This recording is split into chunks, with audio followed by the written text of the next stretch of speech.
ഈ ജാഥ സ്ത്രീകളുടെ പ്രശ്നം ഉയർത്തിപ്പിടിക്കുന്നതോടൊപ്പം ജാതിമത പ്രശ്നങ്ങളെ കൂടി സമീപിക്കുന്നുണ്ട് എന്ന് പറഞ്ഞു.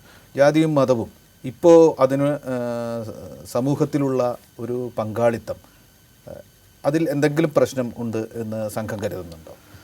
ജാതി വാസ്തവത്തിൽ കഴിഞ്ഞ 50 വർഷമായിട്ട് ഉപയോഗിച്ചുകൊണ്ട് പുറത്തേക്ക് വരുന്ന പൊളിറ്റിക്കൽ മെസ്സേജസ് ഉണ്ട്.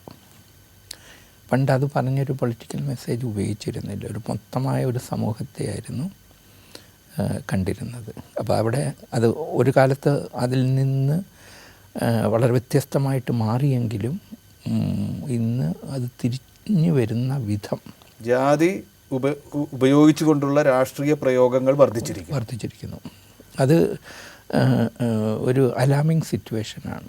അലാമിങ് എന്ന് ഞാൻ ഉദ്ദേശിക്കുന്നത് മനുഷ്യനെ വീണ്ടും വിഘടിപ്പിക്കുക. അതൊരു ക്യാപിറ്റലിസ്റ്റ് വ്യവസ്ഥയുടെ ഒരു പ്രധാന തത്വമാണ്. ഒരു വ്യക്തിയെ സമൂഹത്തിൽ നിന്ന് വേർതിരിച്ച് വ്യക്തിയാക്കി മാറ്റുക എന്നുള്ളത്.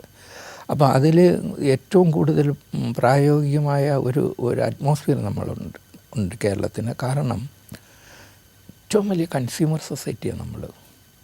ഇവിടെ ഗ്രാമമില്ല, സിറ്റിയില്ല. അപ്പം ലോകത്തിലെ ഏത് കാര്യങ്ങളും ആദ്യം പ്രയോഗിക്കുകയും ഇത് നല്ലതോ ചീത്തയോ എന്നുള്ളത് വേഷവിധാനം മുതൽ കാറ് വരെ നമ്മുടെ മുമ്പിലാണ് ആദ്യം പ്രയോഗിക്കപ്പെടുന്നത്. അപ്പോൾ അങ്ങനെ ഒരു കൺസ്യൂമർ സൊസൈറ്റിയിൽ ഈ പ്രയോഗം വളരെ പെട്ടെന്ന് എത്തും.